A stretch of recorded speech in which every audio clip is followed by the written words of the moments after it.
The presenter this evening is Tiffany Bartell, and I have to say, we as a community are really, really lucky to have Tiffany in our community. She's amazing. She brings such enthusiasm, joy, appreciation, and kindness to the community that I think we really are gifted to have her. And not only that, but she's an amazing cook. And for those of you who were here last, was it this spring? I forget when it was actually. She gave a presentation on cheese making, plant-based cheese making. It was an amazing presentation. I think we all thoroughly enjoyed that. Okay, so with that, I'd like to hand it over to Tiffany for her presentation on the recipes that you'll find on your table. And please do give Tiffany a warm round of welcome. Just an applause, I think is good.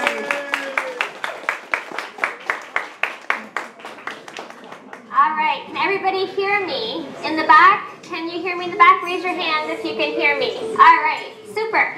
Well, it's so super to be back with you all. I'm really excited because I like making things for myself. I like to be in the kitchen. I like to pick my own flavors and add my own ingredients. And there are a lot of really good products out there, some of which I'm going to show you some of my favorites that you can buy in the store. But when you do it at home, you can control the sodium and you don't have to put any preservatives in it, and it's just kind of a fun thing to do yourself. I brought some of my favorite cookbooks, so if any of you want to look at them afterwards, this is called The 5 Loaves. They have a chickpea cutlet recipe in here that is my absolute most favorite recipe in the whole world. It is not in your handout because I tried on the handouts to put recipes in there that were either mine and my family's or ones that are available on the web, because I think it's always nice to respect other people's copyrights. So this recipe book is Vegan Brunch. It is so good, and the sausage recipe is on their website and also in here. And there's a ton of really, really cool recipes in this. The rosemary tomato scones are amazing.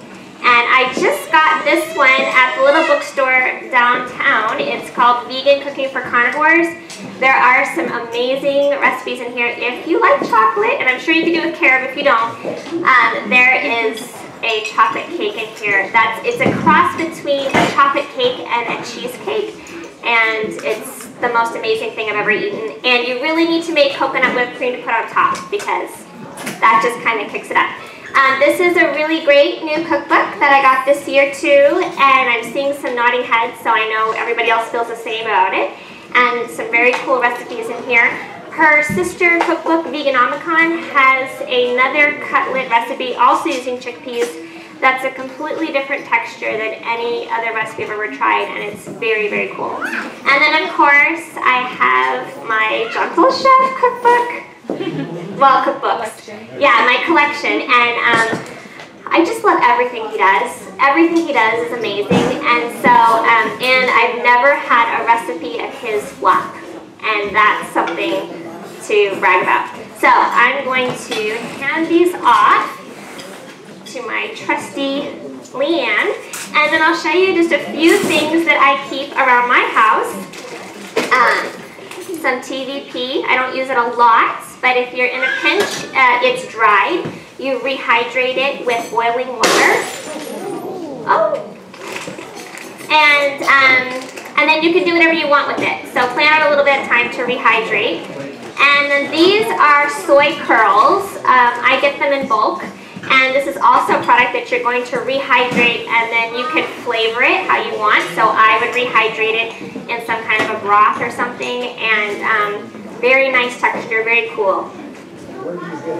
Okay, so you can get these from Azure, I believe. You can probably get them, I don't know, does anybody know if Miller's has them?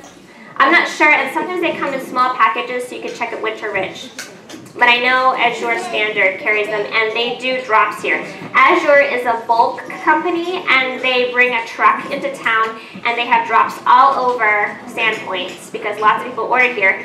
So you just call them on the phone and tell them you want to place an order, and then they'll give you the phone number of the person nearest you. And you can get flour and gluten flour and nutritional yeast flakes for a fraction of the cost you're going to pay anywhere else. So, Big Franks. These are either, yes? And if anybody needs an Azure catalog, I have one that they use. Oh, super. Yeah, they have a website. It's Azure Standard. And then also, there's someone in the back who has a catalog. So you can check it out and see. I think cashews are still cheaper at Winco. And I don't get my nuts through them, but beans and rice and things like that, really good. So these are Big Franks. These are a vegetarian hot dog. They do not have any animal product in them. And so I keep these just in my cupboard. We don't eat them very often, but I like to have them just in case I need them. Something that's getting really popular is jackfruit. So someone just gave me Candace, and I'm really anxious to try it. You can do pulled pork and all sorts of different cool things with this product. It's really weird, the texture that you can get out of fruit and things. And then my favorite meatball that I have not made myself is Trader Joe's meatless meatballs. These are amazing. If you want to cook meatballs in a sauce or stew, this is the one. The recipe that I gave you is softer and it will fall apart if you try to put it into soup. So if you're going to do that, then this is the way to go.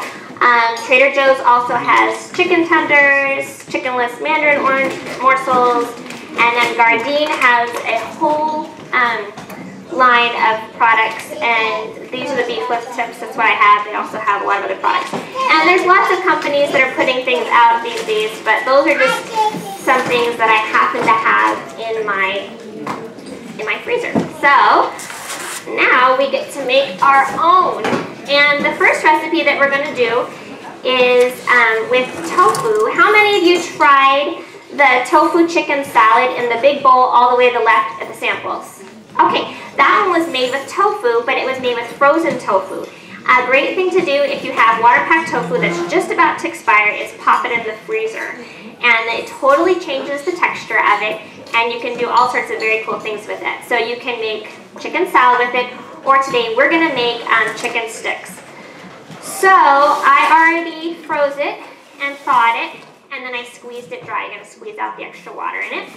And then I think the recipe calls for you to do it in fairly large pieces, but I like to do it in small pieces.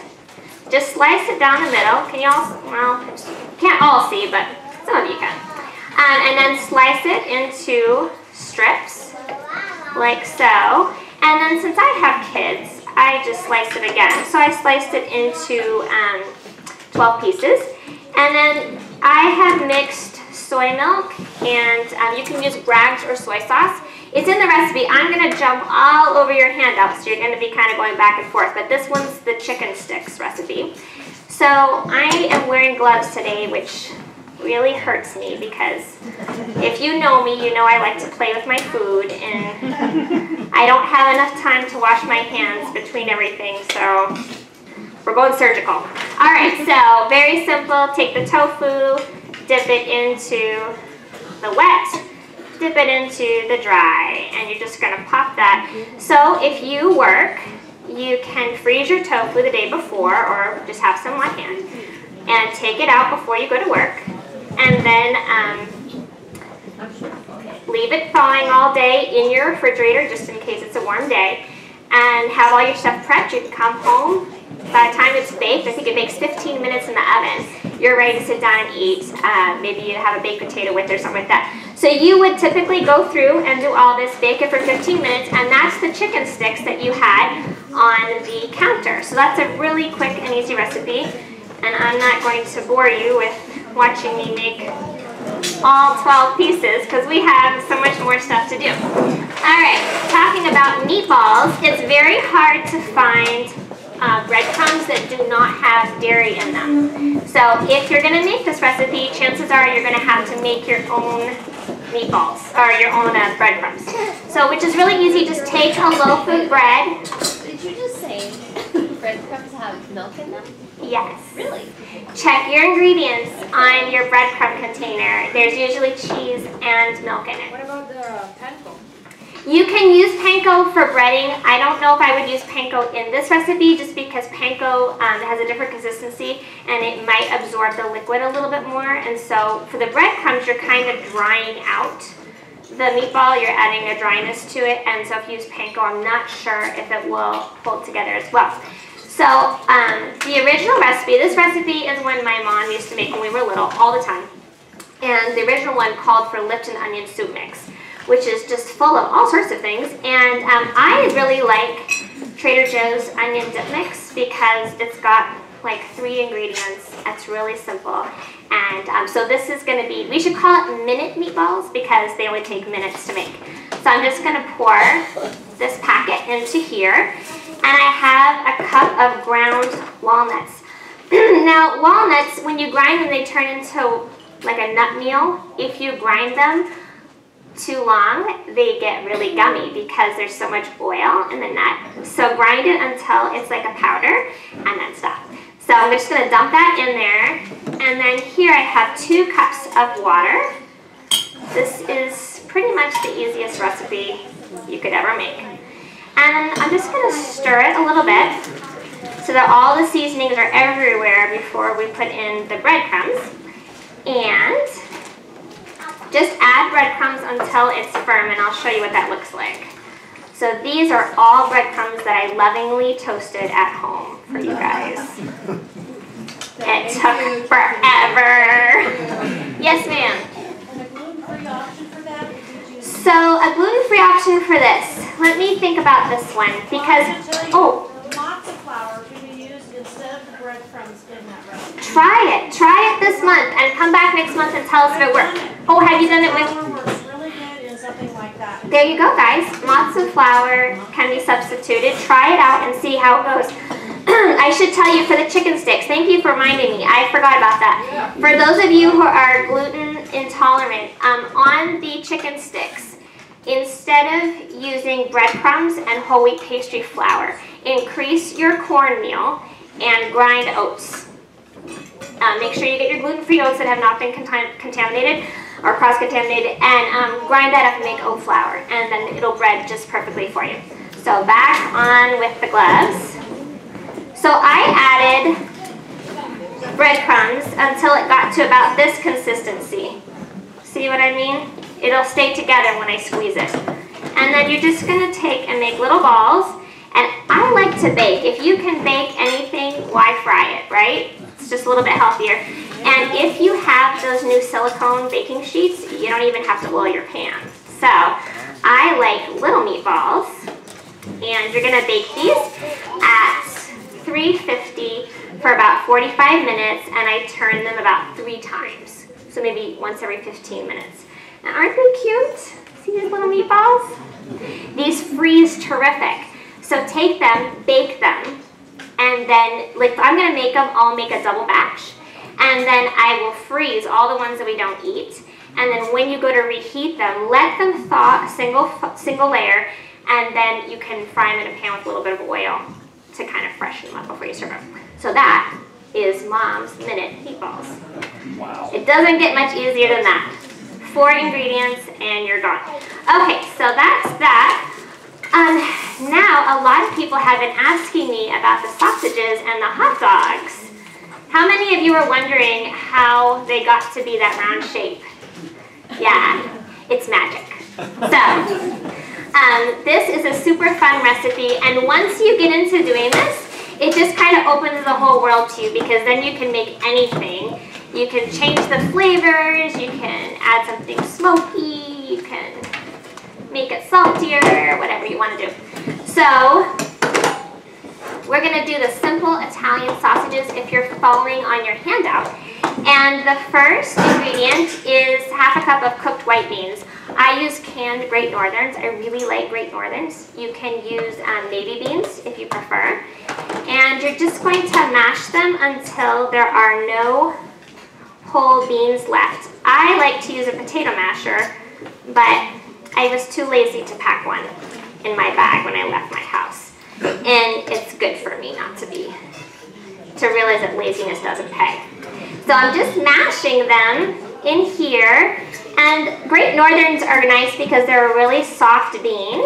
And what I would do is if I was going to make this recipe, first of all, I'd make a double batch. But then if you weren't going to, you could just plan to make chili. So you'll have your extra beans in the fridge, and just throw them into chili or something else because you definitely don't want to waste it. Okay, so I mashed up all my beans, and then I have vegetable broth in here, and I use soy sauce. You can use Bragg's. If you are gluten-free, check your soy sauce because a lot of soy sauce has wheat in it. So you're going to want to be careful with that. Okay, so I'm going to add my liquid into here, and these come together really fast, so follow the recipe and get your water heating in your steamer ahead of time. Since I had to make sausages and hot dogs for everybody, I used my canner. I just left my rack hanging on the top instead of letting it into the water, and then I left about this much space between the water and the rack, and I just steamed them right in my canner, and I got a whole lot done really fast. If I was doing this for me and my family, I would just use this one here. So I have that, and then I have all my seasonings, which you can read on there. There's nutritional yeast and all sorts of yummy things. If you're making it for kids, you may want to leave off the red pepper flakes because it kind of gives a little bit of kick. Now, did you have the sausage kale soup? How many of you tried that? That had the sausage in it, the sausage. And thank you to Rhonda and everybody else who helped make all the recipes today, because a lot of the recipes that were made that you sampled, other people helped with. So we really appreciate that. This is gluten flour. If you've never used gluten flour before, just be forewarned, it's a little bit sticky, and once water hits it, it turns into glue. So if you get it on your floor, sweep, don't mop, because it can turn into a mess in very quick time. Okay, so I'm going to I've mixed this thoroughly, and whenever you're doing a gluten recipe, I don't care what the recipe order tells you, add everything before you add the gluten. A lot of recipes will have you add seasonings after your gluten flour. It's a bad idea. It's a bad idea. Because then what you end up with is clumps of seasoning, and you're trying to like mush it with your hands. Not that I've ever had to do that. And it could be a real mess. So once you add it, look at it's already, I wish I had a mirror, because it's already turning a completely different consistency. It starts to ball up right away. And if I was at home, this is where I would get sticky, but oh, whoops, we forgot our, instead of the oil, I like to use tomato paste. And I love these little tubes of tomato paste because whoever uses a whole can of tomato paste when they're cooking. All right, well, I'll just squeeze it in there. So then I'm going to mix it. With gluten, the more you knead it, the chewier it gets. So don't skimp on the squeezing, and it's kind of fun anyway. So we're going to mix it thoroughly, and because I added tomato paste afterwards, I'm just kind of mixing it. So this is what it looks like, kind of funny stuff, but oh so yummy. So we're just going to squeeze and knead it, and that's about good. Look at your recipe. If you have it in front of you, you're going to need 4 sheets of tin foil, and this is what's going to make your magic happen. I'm going to, can you glove me? Thank you. Alright, so you're going to divide it into 4, and I'm not so precise, and that's okay. And there we go. And see this, I mean, that doesn't look like a sausage, does it? I mean, it kind of looks gloppy, but it's going to be wonderful. So then you squeeze it into a kind of a long, skinny rope, like so. And it doesn't have to be precise at all. And there's one. So if you want, they're going to get bigger when you cook them. So if you want a long, skinny one that you're going to use to chop up to go with your breakfast, then you're going to want to make it even skinnier than I'm making mine. If you're going to put it in like a bun and have like fried onions on top and all sorts of yummy stuff, then you can make it even thicker than I'm doing. So just kind of squeeze it out. It doesn't have to be precise. You just want to make sure that it's somewhat uniform. There's 3. Do you guys think you can do this at home? I mean, does this take a whole lot of time and just seems horrible? Or is it pretty quick? This is doable. Yeah, totally doable. Okay, so there's that. Okay, so then this is where the magic happens. You roll it up like a Tootsie Roll. Be careful when you're doing the end. Try to make your end flat, which, you know, is still gonna taste good, but I like them to be pretty. This is one, and that's all you do. Your water should be already boiling. Oh, sorry. Your water should be already boiling.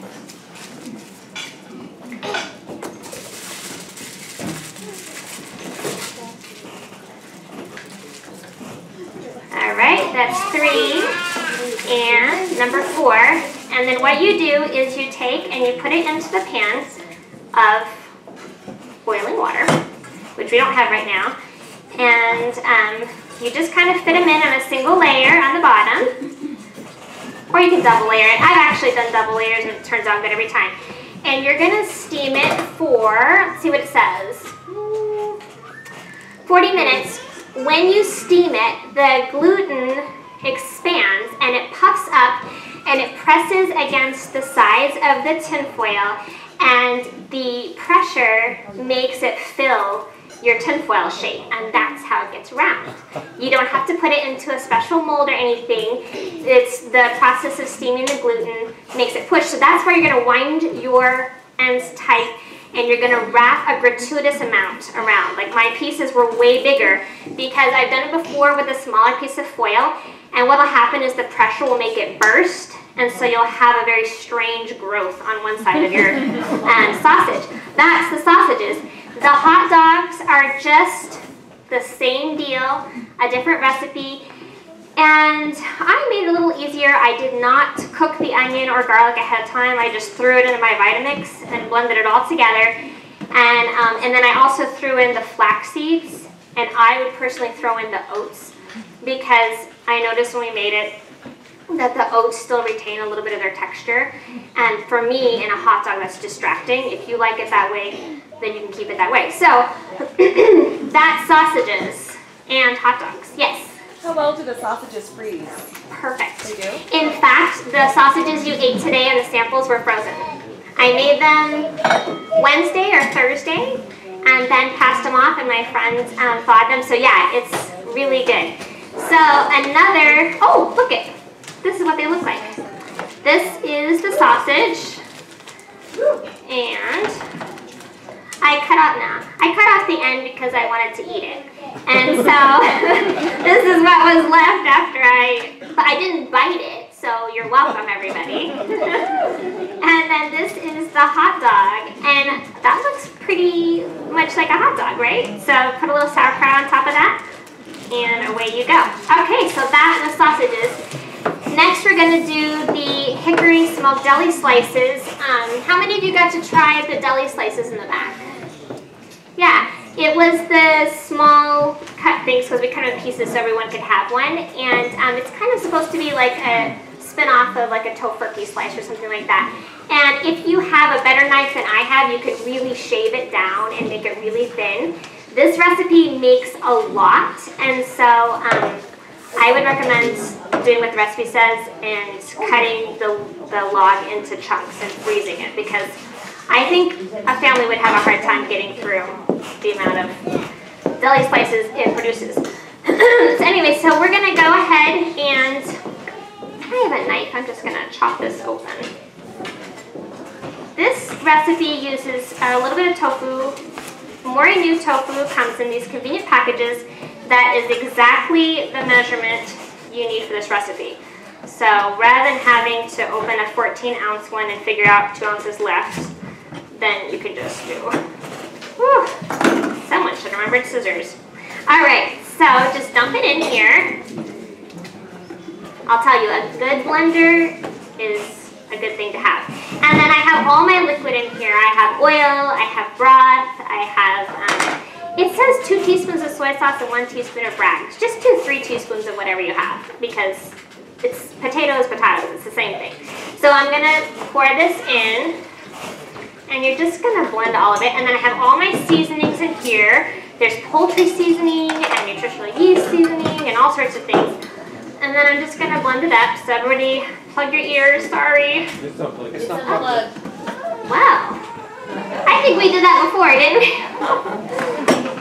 No, I think last time I couldn't turn on the blender. All right, whoop, I'll turn it off. Now, let's be prepared. All right.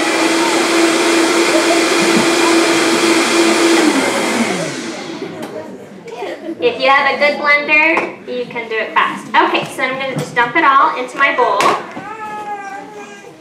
And then I have, move that over so we're not blocking anybody. We have our gluten flour. This is 3 1/4 cups. It's vital gluten flour. If you ever see high gluten flour, what that is, who knows how they used to make gluten back in the old days? Remember, people wouldn't make gluten steaks because it was so much work. So they would take bread flour and you would make a ball and then you would cover it with water and you would soak it overnight in the fridge. And the next day you would spend an hour rinsing it under the water until you had a gluten ball. From a thing this big, you'd have a gluten ball about this big. And then you'd boil it in broth and keep going. So everybody was like, oh, gluten was like a big treat. If your mom made gluten and served gluten in the same day, it was like an event. Because by the time she had made it, she was done. But now, we have vital gluten flour, which is more concentrated, so you don't have to rinse it. So it's totally changed the homemaker's world. Because I learned how to make gluten steaks with the rinsing method. And those gluten steaks were precious. Like, if you served yourself some, you ate every piece. You didn't want to see those in the trash. All right, I'm gonna give that to you. Okay, so then just mix it the rest of the way with your hands. And Leanne, will you tear me off a really big piece of foil? This is just like the sausages, except that it's a little bit more moist, so it's gonna kind of scare you, but it's gonna turn out terrific. That'll do, yeah, and then I'll do another one too.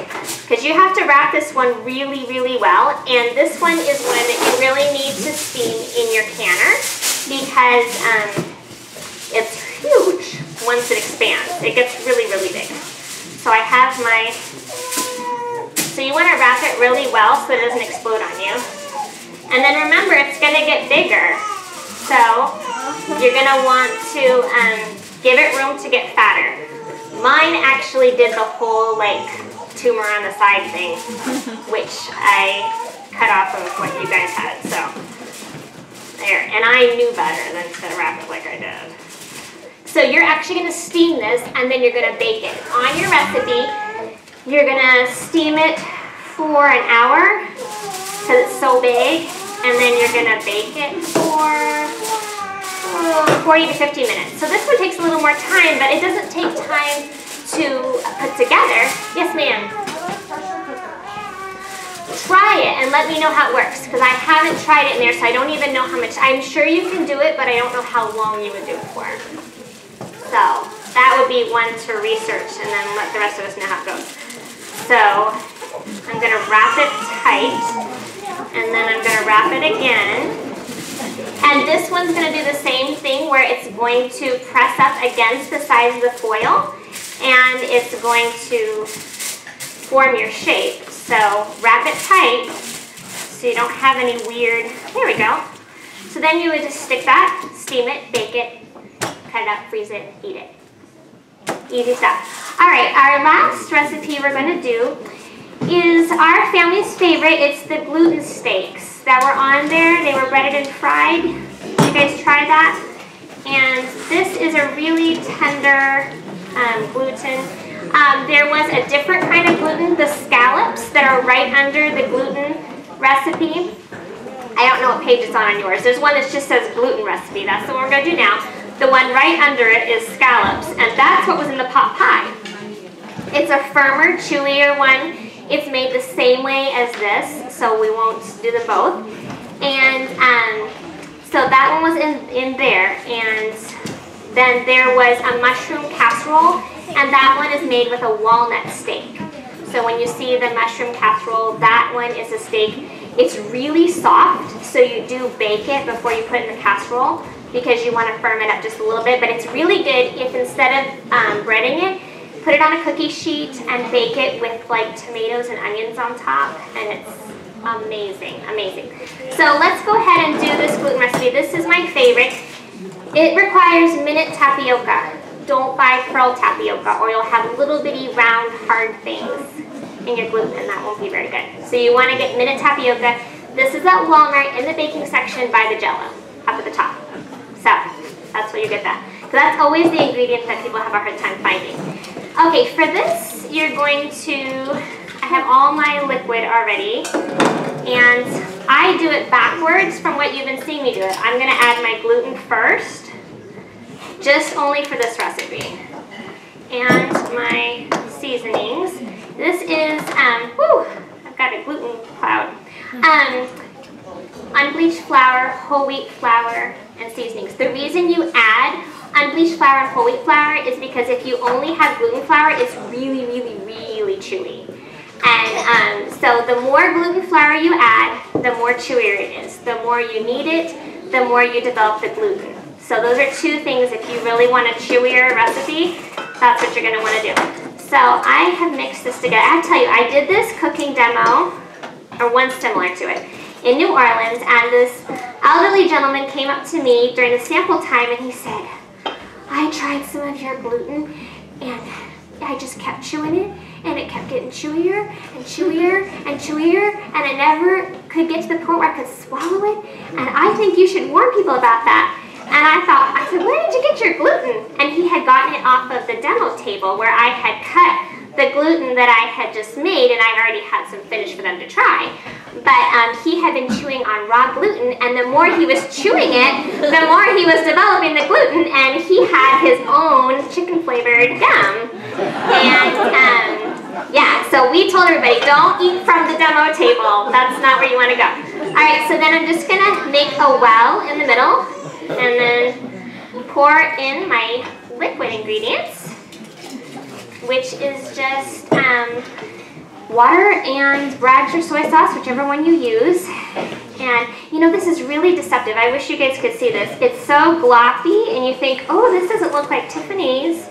This doesn't look like gluten steaks at all. And then as soon as you give it a couple of stirs, it immediately starts to get really gloppy. See? It just turns to glue fast, which is when it gets fun.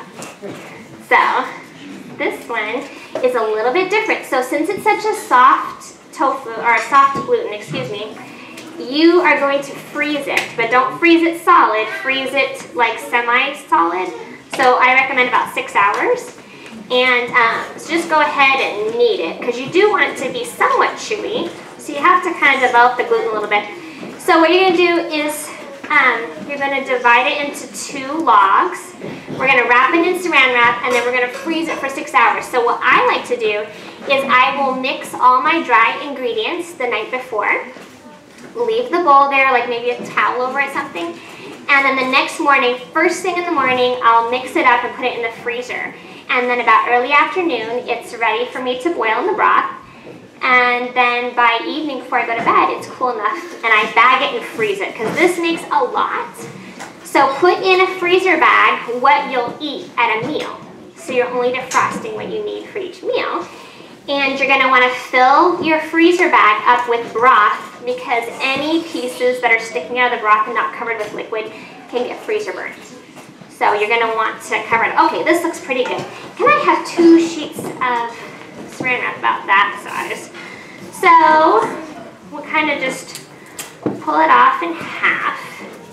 And this is so fun to play with. I have a lot of fun making gluten. Yeah, that's great. And unlike your tin foiling, your saran wrapping doesn't have to be very precise. I don't have a gluten-free option for this, but if you get my email address afterward, I will send you my ultimate favorite oat patty recipe in the whole world, which is gluten-free. And I can't believe I didn't put it in the handout, so that will be bonus. Okay. Next year's demonstration. What? Next year's demonstration. That's right. Next year we'll have to go gluten-free, because I know a lot of people have a hard time with that. My daughter, when she was a baby, she was allergic to wheat, and we didn't know, and she was having lots of problems, and she was just a baby, and it turned out she was allergic to the wheat I was eating. So if I ate Chinese food that had soy sauce in it, that had wheat in the soy sauce, she would react to it. It's crazy. So I got really, really good at reading labels. So then you're just going to kind of go like that. It doesn't have to be precise. And then what I do is I squeeze it to make, and I would do it without the gloves on because it's going to be all sticky now. Because you want it to be uniform. So see, I'm filling in all the spaces. See how it goes down right here? I want it to be uniform when I go to cut it.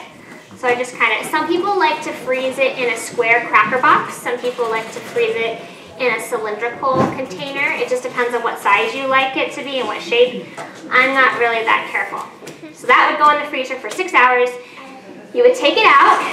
It would look somewhat like this, except for when this was in the freezer, it got a little squished by a bunch of other gluten products that were in the freezer. So it's got some weird angles to it, but it'll still taste good.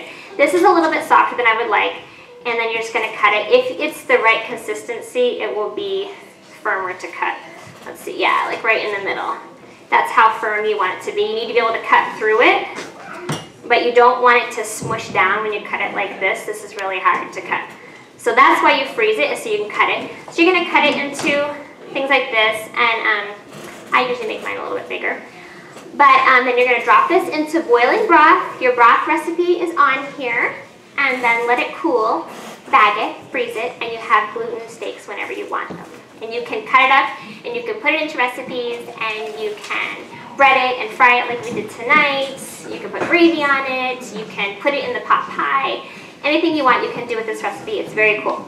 So that is my favorite gluten recipe. And again, it just goes together in minutes. It's not hard at all. And I'm going to grab a paper towel because I'm sticky anyway. I just can't keep my food out of my hands. So let's talk about some of the other recipes that were on the table that I did not do tonight. Aunt Jenny's chicken salad. How many of you tried Aunt Jenny's chicken salad? Was that really good? That is my Aunt Jenny's chicken salad. And I brought that recipe to my husband's family, who are not even vegetarians, and I think we told them it was something different or something. They could not keep out of the bowl. They ate all of it. And it's a really interesting thing. The original recipe calls for 2 cups of raw chickpeas soaked, but I find that that can cause a little bit of digestive trouble, and so I prefer to use canned chickpeas that are cooked. And it's the same exact texture, and everybody's happy. So what you do is you blend all the ingredients together minus the gluten flour, and then you form it into a loaf and you bake the loaf. And at that point you can freeze the loaf, or you can go ahead and you can use it right away. When you are done baking the loaf, if you're going to make the chicken salad, then you're going to take off all the crust on all the sides. And we used to call it the skin when I was little, and we would eat it, and we thought it was really a treat. So, so yeah, you can freeze it before you take the skin off, or you can go ahead and use it right away, but you're not going to want to grind it until it's completely cooled, because if it's not completely cooled, it's going to gum up in your food processor. So that's all I did was I just took the loaf, shaved it off, put it in the food processor, added some relish, added some veggies, and you're off to go. I did not bring the fish sticks today, which is such a bummer because it's one of my favorite recipes, but it's really hard to make for a big crowd. So you are going to freeze morning tofu, which is kind of weird. Nobody really does that, but when you do it, it changes the texture and it gets flaky like fish. And I like to use kelp powder on it. I actually have 2 different kinds. If you can find the kelp powder that has a little bit of cayenne in it, that's the way to go. So you're going to slice your tofu after it's thawed, and you're going to cornstarch it on both sides, and it kind of makes like a little skin. And that was my mother-in-law's trick. And then sprinkle the seasonings on top, and you can fry it. I wouldn't try baking it. I don't know if it would crisp up for you or not. You just might end up with a bunch of soggy, weird, dry cornstarch on it. So I think it has to get wet. And then the coconut bacon. I know several of you have tried the coconut bacon recipe at home, and there's a trick. You have to buy big flake coconut. Not the coconut that's at Costco that's big. that's like chunks of coconut meat. You want the coconut shred, but you want it to be big pieces, because when you toast it, if it's the small pieces, it will scorch, it will burn, and it will be very sad. I've seen some sad faces. I see them now, who have tried the coconut bacon, and it didn't work out well. I bought Bob's Red Mill, I think was what I bought, a bag of that flaked. It has to be big. It's deceptive. When you see it on your plate or in the bowl, it looks like it's small pieces, but what it was when it was toasted and flipped, it broke into small pieces. It didn't start that way. So big flake coconut, that's the way to go. Any questions? Yes? What was your breading on the one you just told us? The gluten steaks, it is, I believe, it is in, oh, it's not in here. Oh, bummer. Okay, it is 1 cup of, well, it's 1 part cornmeal to 1 part breadcrumbs to 1 part nutritional yeast, which makes it yummy, to 1 part flour, and you can use whole wheat or white. And then, so like 1 cup of cornmeal to 1 cup of flour to 1 cup of breadcrumbs to 1 cup of nutritional yeast. And if you need me to email that out, I can do that, or I can post it on the Facebook page. And then I do a teaspoon of onion powder, 1/2 teaspoon of garlic powder, and about 1/2 teaspoon of salt. And that's usually more than I need, so when I make it, I'll make it in a big bag or a big jar, and then I'll just put in the bowl what I'm going to use, and then I'll just keep the rest in an airtight container. That was a good question. Anybody else? I think that's all. Yes? I have a question. Your chicken salad tastes so much like chicken. What are the flavorings that are giving it the chicken flavor? So is that Aunt Jenny's or the tofu chicken? Was it in the little bowl or the big bowl? The little bowl. The little bowl. That's Aunt Jenny's. Let's see. There is chicken seasoning in it. McKay's chicken seasoning. Somebody told me you can buy that at Miller's. Is that true? And that's completely vegan? They have vegan and they have not vegan, so you need to look, because the one has lactose in it and the other one doesn't. Spokane has the Adventist Book Center down in, I don't know, down near the airport, and they have it, and you have to look for a vegan special on the top. They have beef and chicken. Azure has it, so Azure is your one-stop shop for everything good, and I have a big, huge bag of it, and it's so much cheaper to get it that way. That was a good question. Yeah, so it's the chicken seasoning that makes it taste like chicken. Anybody else? Okay, well that's all. You can feel free to come up and check out the cookbooks, and